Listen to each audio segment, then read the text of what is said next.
ছোট একটি স্কুটারে দাঁড়িয়ে নিজেই টহল দিয়ে বেড়াচ্ছেন এয়ারপোর্টের আনাচে কানাচে। যাত্রীদের সাথে নিজে গিয়ে কথা বলছেন এই আলোচিত ম্যাজিস্ট্রেট। কোনো অভিযোগ বা হয়রানি পেলেই সাথে সাথে ব্যবস্থা নিচ্ছেন। তিনি আসার পর প্রবাসীদের জন্য সবচেয়ে স্বস্তি নেমে এসেছে।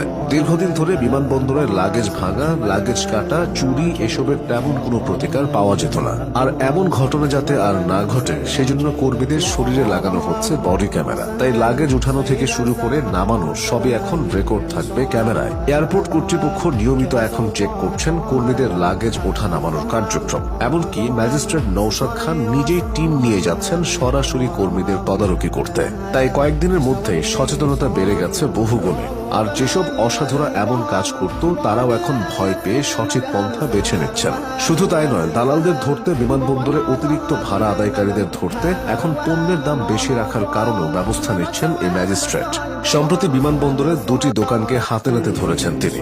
দোকান দুটি থেকে পণ্যের দাম বেশি রাখা হচ্ছিল এতদিন। নওশাদ খান গিয়ে সাথে সাথে তাদের বিরুদ্ধে ব্যবস্থা গ্রহণ করেন। দাম বেশি রাখায় জরিমানা করেন তিনি। সাথে এটাও বলে আসেন এরপর থেকে এমন ভুল হলে বিমানবন্দরে দোকান করতে দেওয়া হবে না তাদের। ম্যাজিস্ট্রেট নওশাদের এমন ভূমিকায় স্বস্তি পাচ্ছেন এখন যাত্রীরা। তাছাড়া তিনি প্রশংসাও পাচ্ছেন সকলের। মাত্র এক সপ্তাহে এয়ারপোর্টের পুরো চিত্র বদলে দেওয়ার কারণে প্রবাসীদেরও প্রত্যাশা এখন তাকে